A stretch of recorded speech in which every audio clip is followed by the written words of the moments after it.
Everyone, welcome to my channel. My name is Jenny and you are in Turkey headquarters. So this video is an update concerning what is happening between Father Mbaka and Evangelist Ebuka Obi. Reverend Father Mbaka actually said something in one of his preaching, like during his adoration, that warranted people that goes to Zion ministry and people that goes to Father Mbaka adoration to be having, like, will I say, social media war. What is remaining is for, if they see each other, is just for them to fight, which is not supposed to happen. And all this blame should go to Father Mbaka. Sometimes there is some comment or there is some things he will say during your preaching. There is a way you will say it and people will start pointing somebody's hand. What Father Mbaka did was very wrong. Even if at the end of the day he's saying he's not referring to Zion, that he's not referring to Evangelist Ebuka Obi. But if you listen to what Father Mbaka said, you will know who he's referring to. In fact, he even used the language that Father Ebuka Obi, what the slogan, will I say the slogan they use in their church. He also used it when he was, saying what he was saying.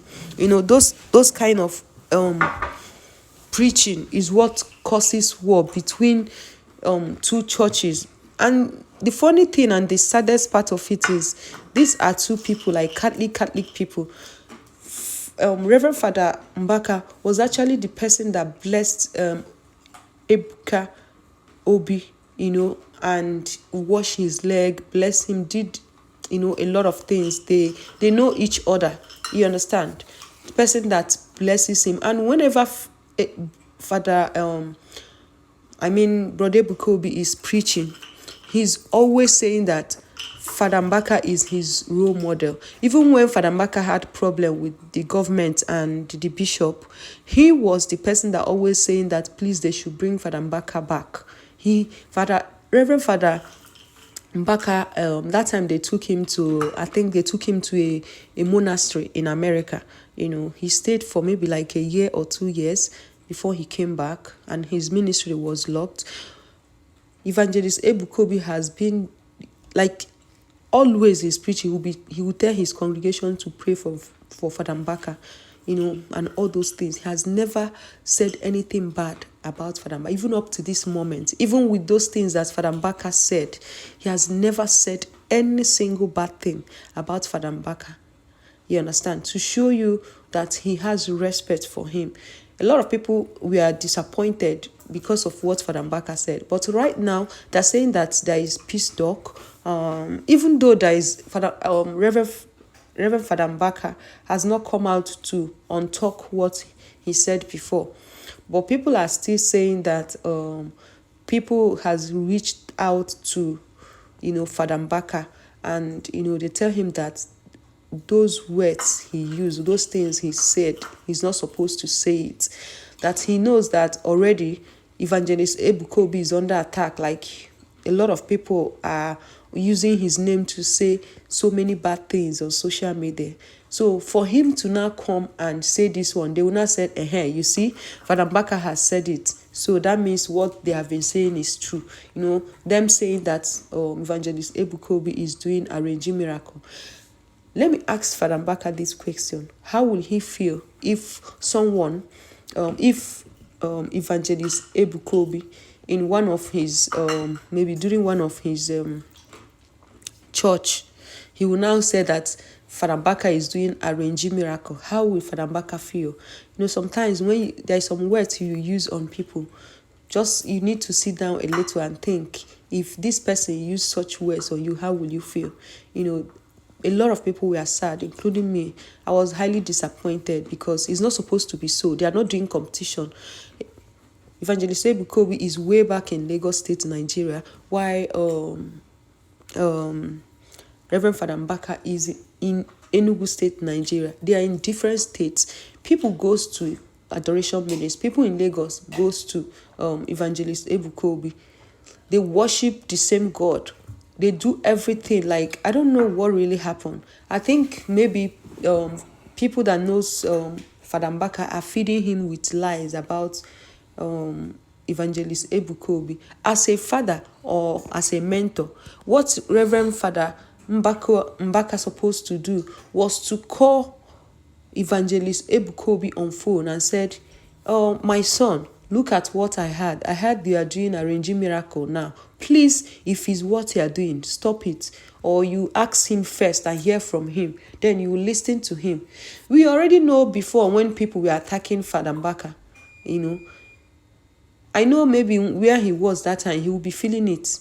Then you set your own brother up for people to drag him.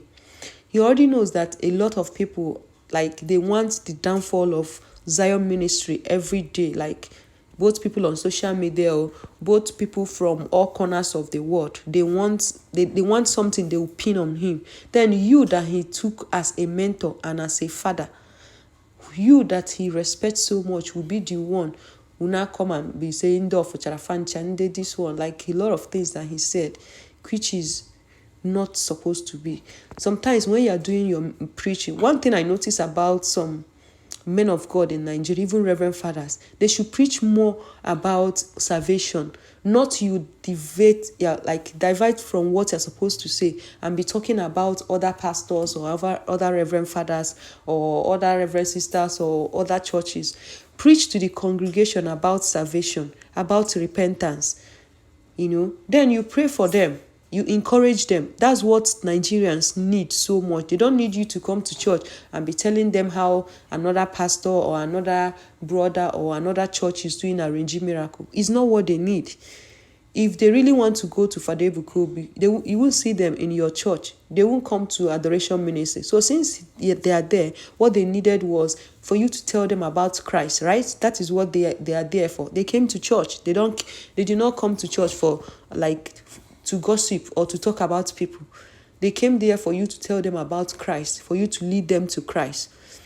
But for him saying another thing, that's one of the mistakes that most people that call themselves preachers, Reverend Fathers, pastors, blah, blah, blah, evangelists, everybody, that's one of the mistakes that I've noticed among them.